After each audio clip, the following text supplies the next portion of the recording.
So what I'm going to do next is I'm going to take some of the key ideas I presented at A-Fest in Maui last year and digest them for everyone here in about an hour. So what you're going to learn are some of the highlights and the philosophy behind A-Fest. See, this isn't just a seminar with a bunch of random speakers talking about different topics. After I'm done with this presentation, you'll understand that there's a particular framework and sequence to what you're about to learn. Now, for those of you who were here in Maui, some of the stuff you see might be familiar to you, but I hope you'd still stay because it's a really good recap. And at the end of the presentation, I'm going to ask you to update the 3 most important questions list that you created at Maui, and we're going to do it with this new group of A-Festers. Okay? So, let's get started. Daniel, could we get the presentation up?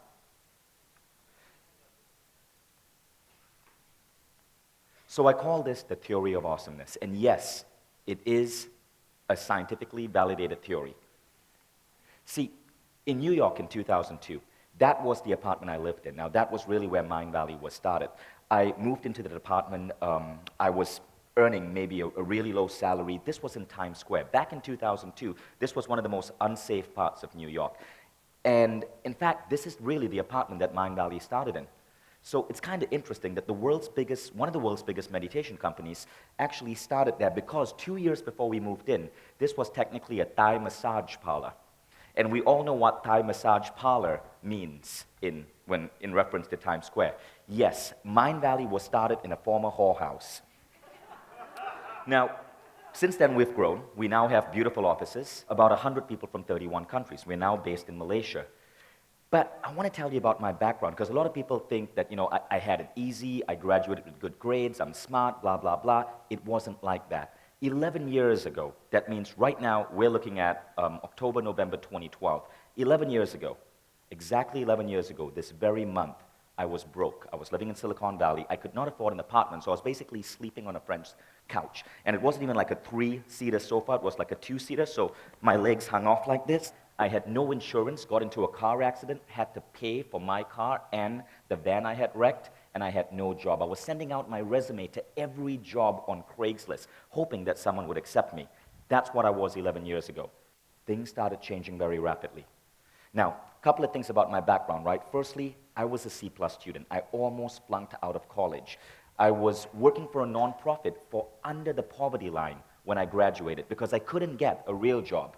I failed at my first business, putting me $30K in debt.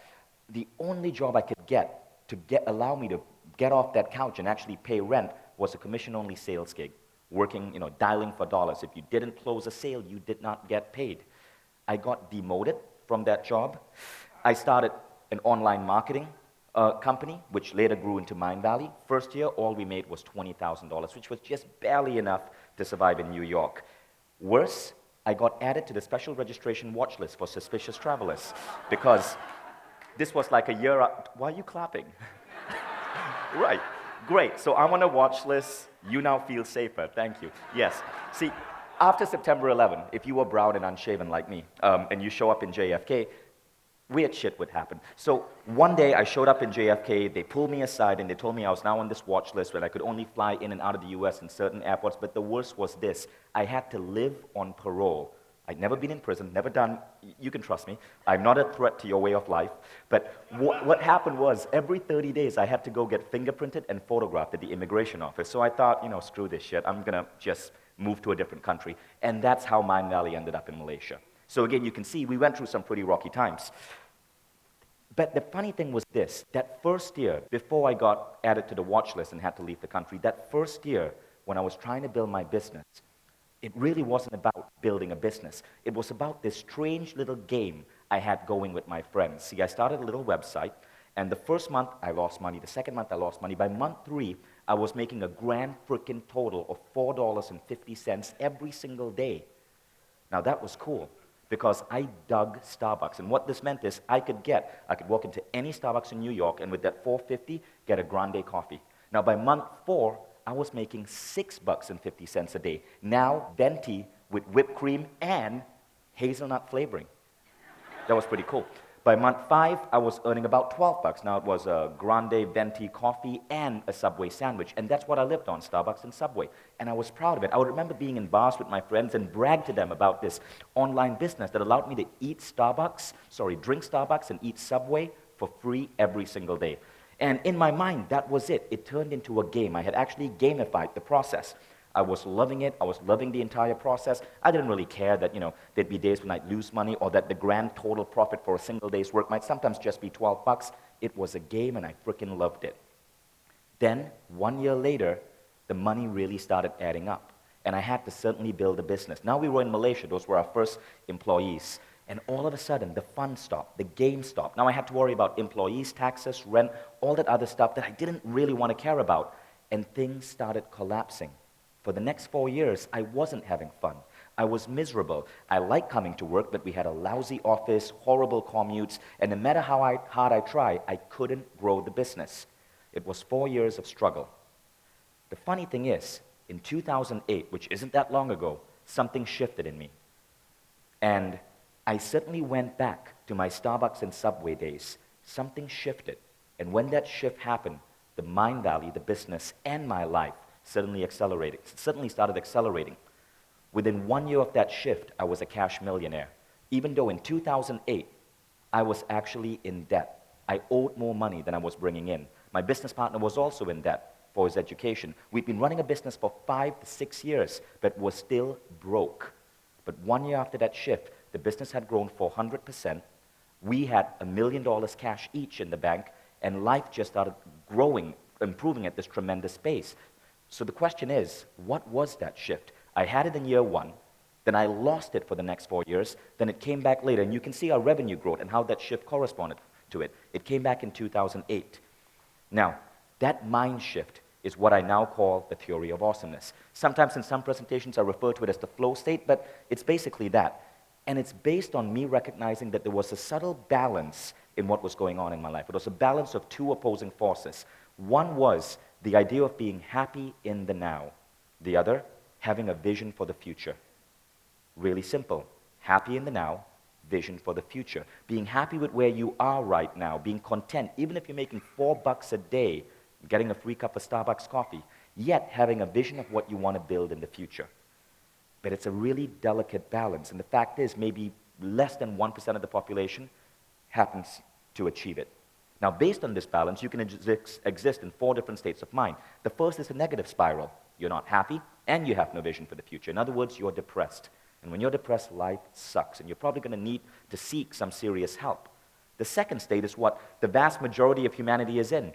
You're happy in the now, but you have no vision for the future. So what's going on over here is you're content with your life. You're content with your job, but there's no vision pulling you forward. Now, some people might ask, well, if I'm happy, what's the problem, right? But this is the problem. If you aren't growing, you're doing a disservice to your mission and to the world. You've got to dream big, play big, push your boundaries. In the words of Marianne Williamson, let your light shine so that you can grant permission for others to do the same. Yet, most people in the world stay content with just living in the now, but not having a true vision for where they want to take their life and how they want to serve the planet. Now, then you come to another big group of humanity. I estimate this to be about 20%. They have a vision for the future, but they are not happy in the now. Now, these are often entrepreneurs. You have that vision for that next bold office, that next sales goal, that next revenue target, the next group of employees you want to hire. But for whatever reason, because there's a disconnect between your vision and where you are now, you cause yourself to feel stress, anxiety, or worse, unhappiness. You forget to live in that now. And finally, there's the fourth state, where you are happy in the now, and you have a vision for the future. Now, here's the crazy thing, right? And I can't really explain why this works, but I've constantly found that when you're in this fourth state, the state of flow, it's almost as if the universe has your back. And I can't explain it, but it's as if the right people, the right coincidences, the right opportunities just seemingly come out of space and come to you. Has anyone experienced this? Almost everyone has. The trick, though, is staying in that state for longer and longer periods of time. So that's what I'm hoping to teach you guys today. The recognition of the flow state and giving you guys some tools that will let you stay in this flow state for extended periods of time. So it's a mental state of mind in which you are pulled forward by big goals, yet happy where you are now. It creates a feeling of growth and a feeling of being lucky. So that's pretty much how you can visualize it. And we tend to move between those 4 boxes throughout our life. The trick is staying consistently in flow. When you can pull this off, your impact on the planet, your life, starts skyrocketing towards really epic awesomeness. I can't think of a more technical word. Okay. Awesome! Isn't that cool? So, thank you, Sean. Now, the paradox of intention comes from a great book called Quantum Success, and I like the way the author summarized it. You must have goals, but your happiness cannot be tied to these goals. You must be happy before you attain your goals. Think about that. You have to learn to detach your happiness from your goals. Your goals exist, but your happiness should not be tied to them. See, I never felt unhappy if during year 1 I did not win a free cup of Starbucks coffee, because what was it? A free cup of Starbucks coffee. But so it's good to have goals, but the thing is, you cannot tie your happiness to it. Now, there's this awesome quote that describes probably one of the most amazing men who lived this century, and it says, and this is what this man was described as by his biographer: the root of his reality distortion was his belief that the rules did not apply to him. He had evidence for this. In childhood, he had often been able to bend reality to his desires. He had a sense that he was the chosen one. He thinks that there are few people who are special, like Einstein and Gandhi and the gurus he met in India, and he's one of them. And I've noticed this about a lot of great entrepreneurs or businessmen or revolutionaries I've studied. They seem to feel that they can almost bend reality. I believe this is true. And I've constantly noticed this in my life. Weird coincidences that defy the laws of probability being able to enter into my space and elevate my life and my business. In fact, before the word bend reality was used in this book to describe Steve Jobs, I bought the domain Bending Reality. It was going to be the title of my book. But that's what Steve Jobs believed. And I've noticed this with multiple entrepreneurs. Another great American entrepreneur said this: I go into every situation expecting to win. Thinking like this often turns into a self-fulfilling prophecy. That was Sam Walton, another man who believed that he could, in every sense of the word, control luck. Sam Walton built the biggest company in the world before Apple took over that title. And think about this. See if you can guess who wrote this. I was early taught to work as well as play. My life has been one big happy holiday, full of work and full of play. I dropped the worry on the way, and God was good to me every day. Notice, he talks about dropping worry. He talks about play and work being merged together. And when he talks about God being good to him, you could replace that with luck or opportunities or the universe. This was written over 100 years ago. It was written by John D. Rockefeller, the richest man who lived in the world 100 years ago. So again, you notice a pattern here.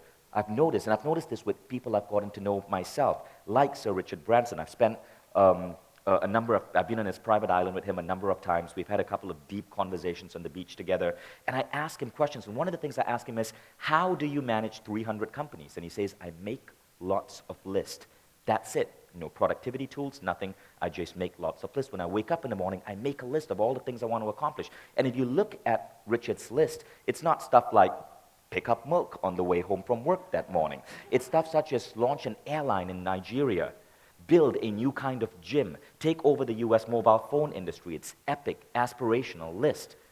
At another opportunity, I was with Richard, and we asked him, you're always happy. What do you do when you're sad? And this is what he said: I can't remember the bad times. I only remember the good things that happen in my life. And it's something else I notice about Branson. He's always about having fun. He has these crazy goals. He's one of the biggest thinkers I've ever met. Yet, he's perpetually in play. And if you read his biographies, even in moments of failure, it doesn't really faze him much. He bounces back really quickly. Donald Trump said the same thing. Donald Trump has amassed phenomenal wealth. He's also lost phenomenal wealth. But in his book, Goals, he talks about this concept he calls positive stamina. He says it's one of the biggest ingredients for success. And positive stamina is simply your ability to bounce back when things go wrong, to disassociate your happiness from you failing to attain your goal, but to stay happy no matter what.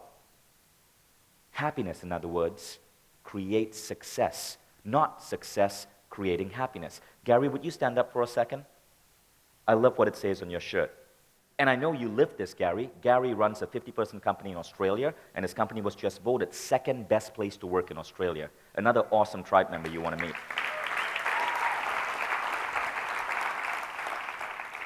So, back to the 11 commandments of happiness, right? How does this relate to what we are talking about right now? Well, if you look at it, it's about two things: happy in the now, vision for the future.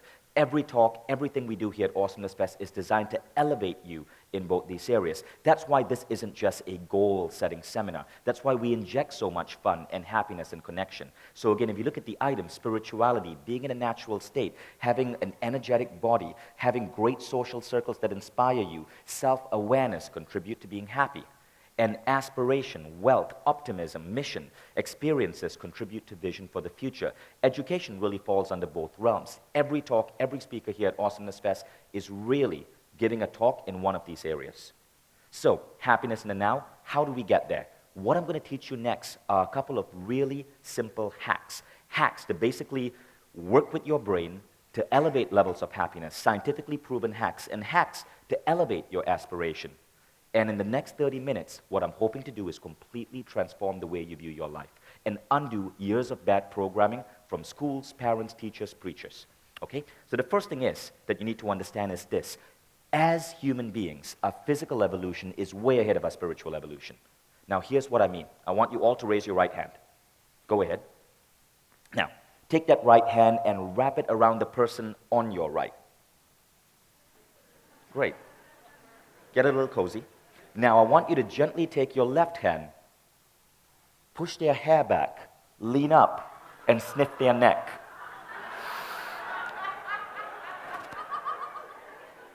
And if you don't know them, that's cool. It makes it even more awkward. Make a new friend. That's seriously, just take a deep whiff. If you want, you could massage their head a bit. Great. You can stop now. You can continue this tonight at the beach. Now, let me ask you guys this. What did you smell? Anyone?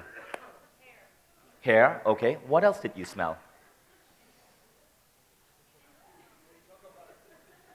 Cocoa butter? Okay.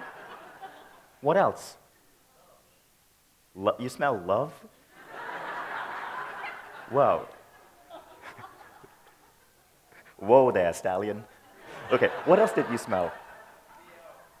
Okay.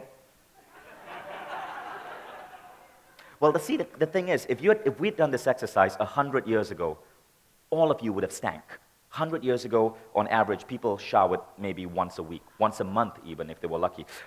People did not spray on cologne or deodorant or perfumes. People stank. But in the last 100 years, we've learned to take care of our bodies. We wash our clothes after a single day's use. We shower every single day. We spray on all sorts of chemicals on our body to make us smell good. Yet, we forget to do the same thing to our mind. So we'll wake up in the morning feeling stress or anxiety or being upset or not looking forward to that particular day at work, and we do nothing about it. In other words, we wash our body, but we fail to wash our minds on a daily basis. And the funny thing is, the mind wash, or things that allow you to wash your mind, get rid of negative energies or emotions, is the best way to keep you in flow because it elevates your level of happiness right now, immediately. So how do you wash your mind? Well, there are a couple of ways, but the idea I want to introduce to you is the concept of Blisscipline, the idea that staying happy on a daily basis is the most important discipline, the discipline of bliss. We call this Blisscipline. So, how do you do this in the morning? A couple of things. You can do this, I recommend you do any of these 5 items every morning when you wake up. Number 1 is meditation, and you all know how to do that. You can start by attending Tom and Nick's session tomorrow. Number 2, visualization. I often like to start the day just sitting down, meditating, and visualizing like my perfect life unfolding. I like to spend 3 to 4 minutes visualizing my career and my life over the next 3 years. Second, intention setting. Some people call this segment intending. And it's really the idea of, and when you start your day, you declare how you want your day to unfold. You declare mentally in your head that you're going to have an amazing commute, that you're going to have an amazing lunch, that that project that you're preparing is going to be delivered to the boss on time and he's going to be super impressed, that you're going to have an amazing date that night, a wonderful dinner, and so on and so on and so on. It's as if you're practicing the idea that you can set an intention of how you want every aspect of your life to unfold. Funny thing is, the more you practice this, the more it tends to appear that you're actually influencing your life. Once again, I can't explain how it works, but it works. Inspirational readings. I love, last year we gave away Philosopher's Notes, which was a series of powerful book summaries to everyone at Awesomeness Fest. Inspirational readings are great. I love reading book summaries like Philosopher's Notes, or just going through a couple of pages from a biography of someone who inspires me, just to elevate that level of happiness in the day. Then there's Mookie, which is Morning Nookie. It gets chemicals going, it makes you happy, strongly recommend it. Finally, there's gratitude, which is one of the best ways to raise that level of happiness. A study by University in California showed that if you practice gratitude for 5 minutes every day, after 30 days, in that study, you're actually 25% happier than the control group that did not. In short, simple exercise, 5 minutes a day, raises your level of happiness by 25%. It wasn't about boosting your salary by 25%. It wasn't about finding the new love of your life. It was the simple exercise of gratitude. And again, scientifically validated. Now, you don't hear much about studies like this. Instead, you hear about situations such as you got to pop a Prozac pill to make yourself happy. Why? Because the pharmaceutical lobby, massive. The gratitude lobby, not so big. Okay? So, one of my entrepreneurial mentors introduced this concept to me. His name is Dan Sullivan, right? And it's just a really cool idea that will help you understand how to apply gratitude. Because of all the ones I've suggested, gratitude is probably the quickest and the easiest to do. So Dan Sullivan calls this the gap.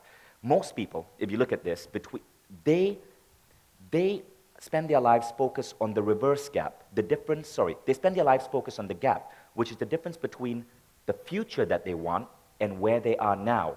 Problem is, if you're focused on that gap, the difference between the future that you want and where you are now, you tend to create stress and anxiety. But what Dan says is, if you want to be successful as an entrepreneur, practice the following. Learn to appreciate where you are now compared to where you were 1 year ago. So close your eyes for a moment. Think about where you were 1 or 2 or 3 years ago. Think about where you are now. That's the reverse gap. And just think about how much you've grown, developed, accomplished in that last 1 year. What you're just doing right now, whether you know it or not, is expressing gratitude for your last 1 year. It's a really simple concept. And Dan trains some of the best entrepreneurial minds I know. He doesn't talk about business strategy. This, in fact, is one of his most important trainings. It's amazing how well this works. So Paulo Coelho, you can open your eyes now. Paulo Coelho, who's one of my favorite authors. Who else here is a Coelho fan? Great. So Paulo Coelho said this, there's one great truth on this planet. Whoever you are, whatever it is that you do, when you really want something, it's because that desire originated in the soul of the universe. The soul of the world is nourished by people's happiness. When you want something, all the universe conspires in helping you to achieve it. I love that quote, but here's why. Look at the last line. When you want something, all the universe conspires in helping you to achieve it. Now you can interpret that any way you wish. I interpret it like this, that we and the universe are one, and our desires excite the universe to help bring those desires to us. But that last line is dependent on the second to last line, which is this, the soul of the universe is nourished by people's happiness. Take away the happiness, and it becomes harder for the universe to conspire to help you. So you see, we get it wrong. Success doesn't create happiness. Happiness creates success. Does that make sense? Yep. So let's now give you a couple of mind hacks for vision for the future. And I'm going to give you my favorite mind hack. Okay, so the first thing to understand is that society has brainwashed you. What we think we want and what we truly want are two completely different things. So what is it that we think we want? Well, from the time you're young, you're trained to believe that you need to go to high school, you need to get good grades, then you need to make it into a good college, then you need to get a good GPA, then you need to get a job, you need to earn a decent wage, you need to save, you need to study something that will hopefully pay back for your college debt, you need to find a good woman or a man, you need to get married, you need to get kids. There are all these rules that society says we have to live by. The result is the fact that 95% of Americans, or Canadians, or people all around the world, they basically grow up with this belief that they got to slave and sacrifice the first 50 years of their life so that they can someday retire and then take a vacation in places like Cancun. But what if all of that is wrong? What if those were simply means goals? And if those are means goals, and means goals are simply a means to an end, what are end goals like? When end goals are the things that truly make you happy. End goals are things such as studying something you truly love. I studied computer engineering and I hated it. I actually got myself fired from Microsoft. What I wanted to be was an actor and a photographer. So in college, I failed at everything except performing arts and photography. I wasted 4 years of college because I was pursuing a means goal. Because to me, I didn't see photography or theater as being my path to happiness. I thought it was going to be getting a computer engineering degree. And all of us make this mistake. So the idea is you pursue, you forget the means, you go straight for the end. You go straight for the idea that there are certain visions and ends in the world that you want to experience. Maybe it's amazing travel. Maybe it's opportunities for growth. Maybe it's meeting the love of your life. Maybe it's moving to South America for a year. And you hack your way to that end. I'll show you how in a moment. Okay? So why do so many of us end up there? It's because of this concept called Brules. A Brule is simply a bullshit rule. A rule that does not need to exist, but society drums it up. So, what are Brules? Well, firstly, remember this. Outside the rule of physics and the rule of law, all other rules are illusions we have chosen to believe. Smash the ones that no longer apply to you. The only rules that are meant to exist are the rule of law and the rules of physics. Everything else, a Brule. I met a guy called Peter Diamandis once, and he transformed my life because he's a guy who just refuses to play by the rules. Peter Diamandis started the X Prize Foundation, and he is the guy who helped move mankind to space. Basically, what Peter did was he decided to raise $1 million and $10 million, and declared that this was going to go to whichever engineer or entrepreneur could figure out a way to make private space travel possible. They had to build a plane that could take 2 people to space, land, and go back to space and land again. Someone did build that plane. It was acquired by Richard Branson. It became Virgin Galactic. And Peter Diamandis and the X Prize helped pave the way for space travel. Now, Peter says that's not enough. There's so much more he wants to do. So he's launched an X Prize for education, to bring education to third world countries. He's launched an X Prize to bring fuel efficiency to cars. He's launched X Prizes to solve all the world's problems. And he's constantly launching these. But this is how Peter thinks, right? So when Peter first wanted to build the X Prize for space travel, he went to NASA, and I'm going to read this out to you. I had tried to get on NASA's zero-G plane and couldn't. I thought there must be a market for this, so we raised 500 grand. We walked into the California Space Authority office and pitched the idea. They said regulations wouldn't allow a plane to do a parabolic flight and with passengers whose seatbelts were unstrapped. And I said, that's bullshit. I proceeded in an 11-year effort to get permission from the Federal Aviation Administration. Today, we've flown 300 flights, 12,000 customers. Amazing. Now, did Peter stop? No. This year in April, Peter launched Planetary Resources, a company to mine asteroids. It was all over the news, all over the Daily Show, and that's the kind of man he is. Who says we can't mine asteroids? Just like that movie Armageddon. No, that's what he's doing next. It's crazy cool. So what are your rules? What are the bullshit rules that you've chosen to believe? Is it the idea that maybe you need a master's degree to be successful? Or you need to get a good job? Or you need to complete that law degree? Or accountancy degree, even worse?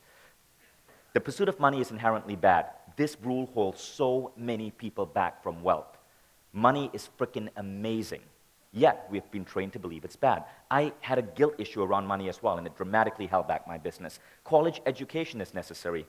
I don't think it is. In fact, one of the people in our audience, Michael Ellsberg. Michael, are you here right now?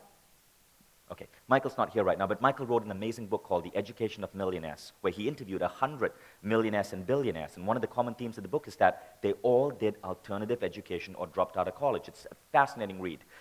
Aging is a part of life. I've met people who who really believe that they do not age, and they look decades younger than what they are. Success equals hard work. Horrible rule. Success does not equal hard work. Do I look like I work hard? I actually don't. I'm in frickin' Cancun right now, and this is my job. There's a masculine and feminine way of doing business. One is close to me based on the fact that I do not possess a penis or a vagina. In fact, we possess both. It's called a penina. And you can, operate in a masculine or a feminine style. Then one rule I really hate, be realistic in your goals. Be realistic. In fact, there's a whole methodology of goal setting called SMART. And S-M-A-R-T, it's supposed to stand for something. I hate that methodology with a passion. The R in it is supposed to stand for realistic. Absolute rubbish. Do not be realistic. Realistic people forget this one thing, intuition. And this is very important when I teach you this mind hack. The idea is this. You do not need to know how to attain your goal to set that goal. So when I met Branson, one of the things I remember asking him is, how do you choose your business partners? And he said this, I make up my mind about whether I can trust someone within 60 seconds of meeting them. Within 60 seconds of shaking a person's hand, he knows whether he wants to do business with this person. Intuition. Now, Napoleon Hill, in his book Think and Grow Rich, said this, a genius is a man who has discovered how to increase the intensity of thought to a point where he can freely communicate with sources of knowledge not available through ordinary rate of thought. Sources of knowledge not available through ordinary rate of thought. That's intuition. That was written about 80 years ago, before that word was even popularly used. And then there's this quote from Walter Isaacson's book, Steve Jobs. This is describing Steve. Throughout his life, he would seek to follow basic precepts of Eastern religions, such as the emphasis on experiential prana, wisdom, or cognitive understanding that is intuitively experienced through concentration of the mind. Steve Jobs seemed to believe in intuition, or at least his biographer seems to suggest it. In short, intuition, however, is easy. It's not a gift you're born with. There are some highly intuitive people. I know a couple in the audience here, but intuition is sparked when you know what you want, but you do not have to know how to get there. So, I make a habit of setting crazy goals without actually knowing how I'm going to accomplish them, and these goals start unfolding. So, the idea that you need to set realistic goals is one of the dumbest ideas I've ever encountered, and it holds so many people back. Do not be realistic. Promise me you will never be realistic. I want you to raise your hand right now and say, I will set unrealistic goals. And I'll figure a way to get there. And that's really it. That's how it works. So, what is an unrealistic goal? Well, here's a great quote on goal setting by Joe Vitale, right? A good goal should scare you a little and excite you a lot. So when you're writing down the goals in this next exercise, make sure that you write down stuff that does discomfort you a little. It should scare you a little. That's when you know you're pushing through the boundary of realistic goals. But it should also excite you a lot. That's when you know it's going to spark passion. Okay? So now we're going to get to that hack. You see, when it comes to goal setting, this is the most beautiful exercise I know. And it's a massive shortcut to goal setting. I call it the 3 most important questions. Now, many of you have done this. You've seen my video online, or you did this at Awesomeness Fest last year. Not a problem. You're going to do it again, because in the last 1 year, you've probably come up with additional ideas, additional visions, and aspirations that you want to put down. So take out an iPad or a notebook or a laptop or anything you can write on. And this is what we're going to do. You're going to make 3 lists. That's it. No big deal, just 3 lists. And you're going to answer the following 3 questions. And I'm going to give you no more than 3 minutes per question. Okay, so the 3 questions are this. The first one is, what experiences, objects do I want in this lifetime? Second question is, how do I want to grow? And the third question is, how do I want to contribute? Now, why are these questions important? Well, I believe that we are souls having a physical experience. And let's think about that for a moment, right? Souls having a physical experience. So what exactly would the soul be craving? Experiences. And that's why the first question is about experiences. What are the experiences I want to have in my life? Now let's go on to the second 2 questions. Tony Robbins, in an amazing TED Talk, said we all have 6 great spiritual needs. 6 great needs. And 2 really powerful spiritual needs. 2 needs that resonate from our soul. And those 2 spiritual needs are the need to grow and the need to contribute. And that's where question 2 and question 3 comes in. How do I want to grow, and how do I want to contribute? So when I think of goal setting, to me it's really these 3 things. What do I want to experience? How do I need to grow? And how do I want to contribute? And remember, you're going to answer these, but you're going to forget the Brules. You're going to forget the idea that you may not know how to accomplish that particular goal. You may not know how you're going to learn to play a symphony and a piano 5 years from now. You may not know how you're going to build a $10 million business 3 years from now, and it doesn't matter. You're simply going to write down these goals. Okay, so let's start with the first question. And here's really how it's going to work. I'm going to give you 3 minutes. You're going to write this down, and 3 minutes may seem short, but that's fine. It's simply a way to get you started. You can come back to this list and expand upon it anytime. And if you have your old list with you, that's even better. Okay, so let's start with 3 minutes. Now, you really don't need more than 3 minutes because you already know this. You already know, you've already thought about those experiences you wanted, those objects you wanted. You've just never written them down because you thought they were unrealistic or too difficult. So assume you were blessed with luck. Assume the universe was conspiring on your behalf. Assume that you don't have to know how you're going to get it. The answer will come to you through tapping into your intuition. Write down the experiences, the objects you'd like to experience. And as you're writing this down, I'll toss out some ideas. Think about your love life. What would that look like? Who do you want to wake up to in the morning? Think about your social life. Who are your friends? Who do you travel with? How do you spend your time with the most important people around you? Think about money. What are the objects you'd love to buy and acquire if you had unlimited access to money? Think about your travels. Where would you travel? What places would you visit? Okay, stop writing. And remember, you can go back to this list anytime. I just wanted to get you taking that first baby step. Who would like to share one of the items they put down? Yes. Mic runners already? Yeah. Just 1 second. The mic runner's going to come up to you.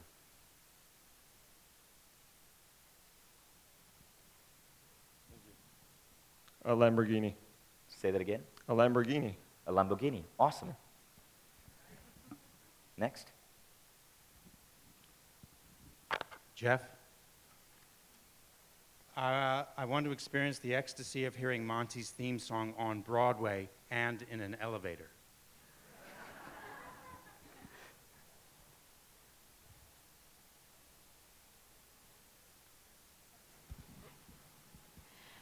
I want to create a self-sustaining community in Canada and have it be the example for the rest of the country to see the different ways that they can build homes and live in harmony with nature and the world. Awesome. Gary? I'd like to have dinner parties with brainiacs and exchange ideas over food, and we could cook together. I thought that just came to mind, so. Awesome. Gary?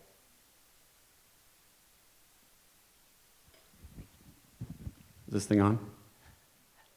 A world full of people who are appreciative of the now and excited about the future. Awesome. Thank you. And now, we're going to go on to the second question. How do you want to grow? Now again, like Tony Robbins said, growth is a deep spiritual need. And if we aren't growing, we are stagnating. So, what you're going to write down here, ideas on how you want to improve your learning, your skills. I'm going to give you a few things to get started with. So I've started the timer. Feel free to start writing. And as you're writing, I'll toss out some ideas. Health and fitness. What would you like your body to look like 4, 5, 10 years from now? Would you run a marathon? Have a daily gym practice? Get some six-packs? Be able to do a pectoral dance? Your spiritual life. How often would you meditate, pray? How deep do you want to get with your spiritual abilities? Your intellectual life. What books would you read? How many seminars would you attend? What new skills would you learn? Musical instruments, or business skills, or creative skills? Okay, let's have a few people share. Yes. My name is Megan. Hi. Hi. I'm Megan Jennifer. And one of the things that I really want to grow in is to revamp and polish all of my scales. I'm a violinist, and I've gotten out of practice. So I want to commit to revamping those and growing and increasing that skill set again for every weekday and not the days that I'm on vacation. Awesome. Thank you. Mine's really simple. I want to live to 150. I like that. Yeah. Yes. Or Mila, more. right up front. I got it. One of those ones that I have no idea how to do, but I put down, understand on an experiential level the nature of the universe. Awesome. Right over there. I would like to meet with, work with, and study under the top mind, body, spirit gurus on the planet. Thank you. I have many, but one is to be an unconditionally loving, totally giving, and very playful grandma for my grandson. Awesome. So, Hey. the last one.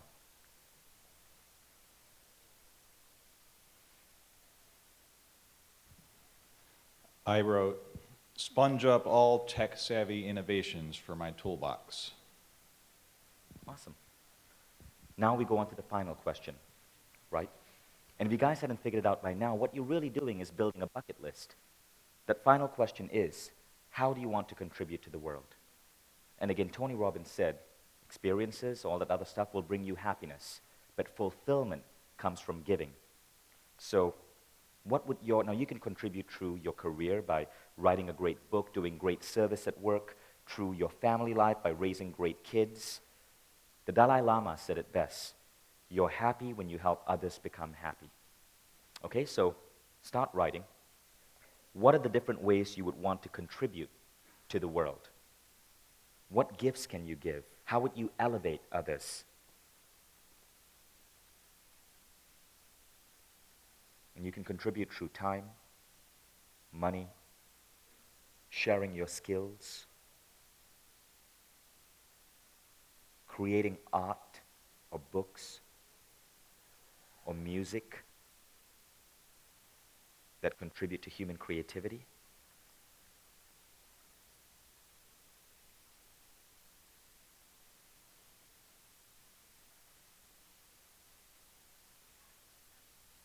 And once again, we'll have a few people share. Yes. Hi. I want to create a nonprofit center that will help to educate and elevate humanity to be its best in mind, body, and spirit. Right at the back there. Hi, I'm Jessica. I would like to correct the misalignment between what the education institutions offer and what the labor markets want by providing youth with a platform in which they can unleash their potential, their leadership potential, and find their dream jobs or create their dream jobs. I want to help create societal change by helping people to understand that they have a connection to the divine and that the law of attraction allows them to take personal responsibility for their bodies, their minds, their finances, and their spirit.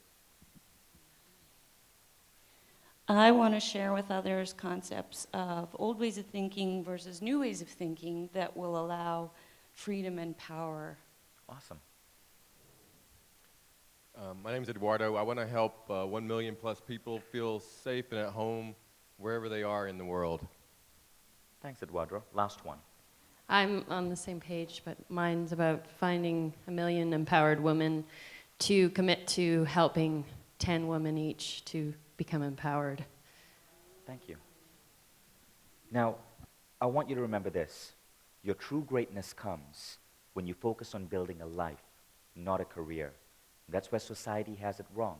We are forced to go through these different hurdles when really it's about what does that end life look like, Now, what are the applications of this? Well, I use this list. I call it the 3 most important questions. I use this list in so many ways. If you were to walk into the Mindvalley office in Kuala Lumpur, we have what is probably the world's biggest vision board.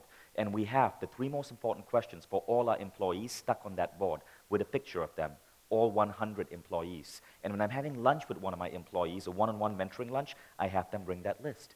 And now when you are sitting down with someone and you know their list, you know their 3 most important questions, this is amazing because it's basically like having a blueprint into their soul.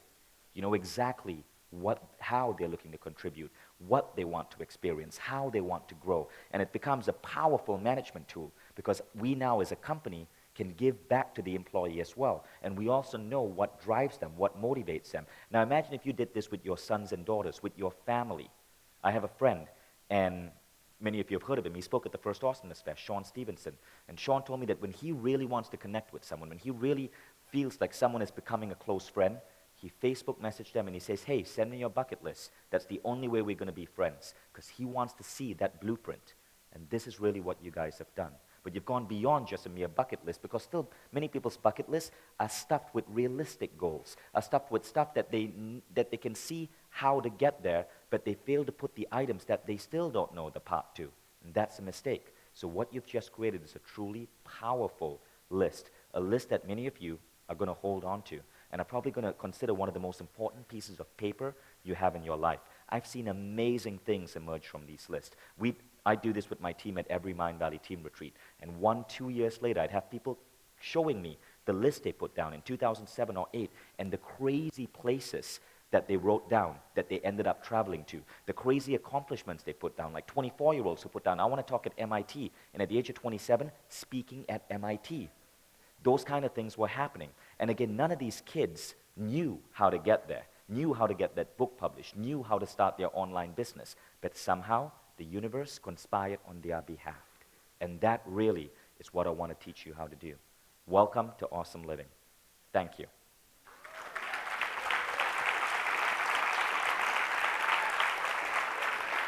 Thanks. Okay.